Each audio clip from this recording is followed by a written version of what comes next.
It's JBM from VillainNews, going to talk about the future of Star Wars comics. It's early 2014. Now let's go over it. Let's get to the crux of it all. Now, Disney, who pretty much owns everything now, they bought Marvel Comics, as you might remember, back in 2009. And then in the fall of 2012, they acquired the Star Wars franchise, as everyone knows. And it was only inevitable. Everyone figured that Marvel would start doing Star Wars comics again because Dark Horse has owned the license since 1991. And I love Dark Horse comics. They pretty much, in terms of entertainment value, have taken over in modern day DC or Marvel. I love their flavor, but this is going to reinvigorate the Star Wars franchise. Let's see what they could do.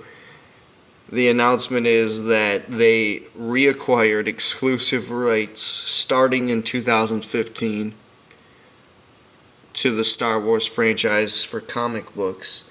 And what they're going to focus on is Luke, Han Solo, Princess Leia and Chewbacca in new adventures, as they say. And you got to figure that they're going to be trying to do the gap in between Return of the Jedi and the new trilogy, since there's going to be a 25-year gap in there, so this should be really interesting. And you might not have known that Marvel once did Star Wars comics. If you're a huge Star Wars fan, you know this is common knowledge. But if you've never gotten into these, they pretty much immediately did it after Star Wars became a success. You know how Marvel pretty much pimped out every huge franchise to see if they could turn into huge comic book sales? And they also say that if they wouldn't have done Star Wars, that Marvel would have possibly gone bankrupt at that time. I don't see how that's actually possible, but that's how what a lot of people say.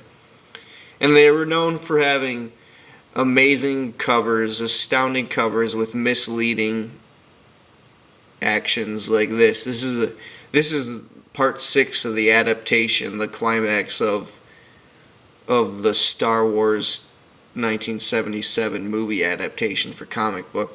As you know, Luke Skywalker doesn't have a red lightsaber, and Darth Vader, and they don't even fight in lightsabers in the first film.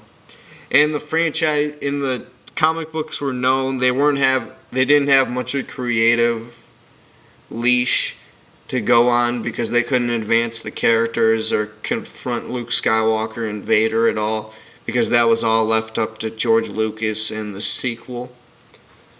But they're still really good reads, and you get to see Luke battle other people with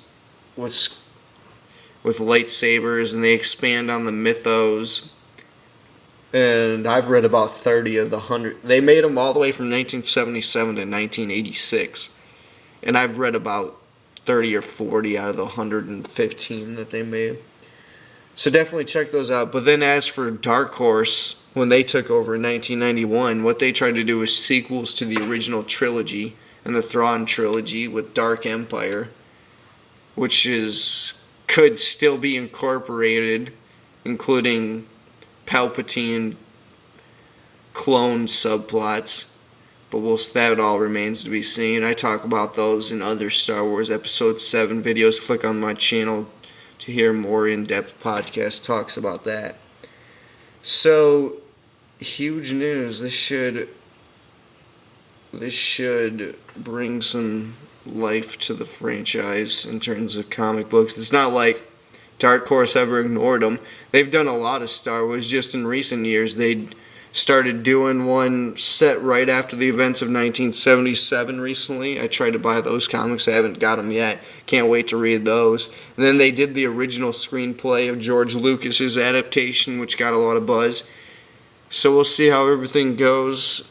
And once I hear new tidbits, I might be talking about them. And this was JBM from VillainNews. I'm out. Click on the channel for more horror, sci-fi, and comic book movie news. I'm out.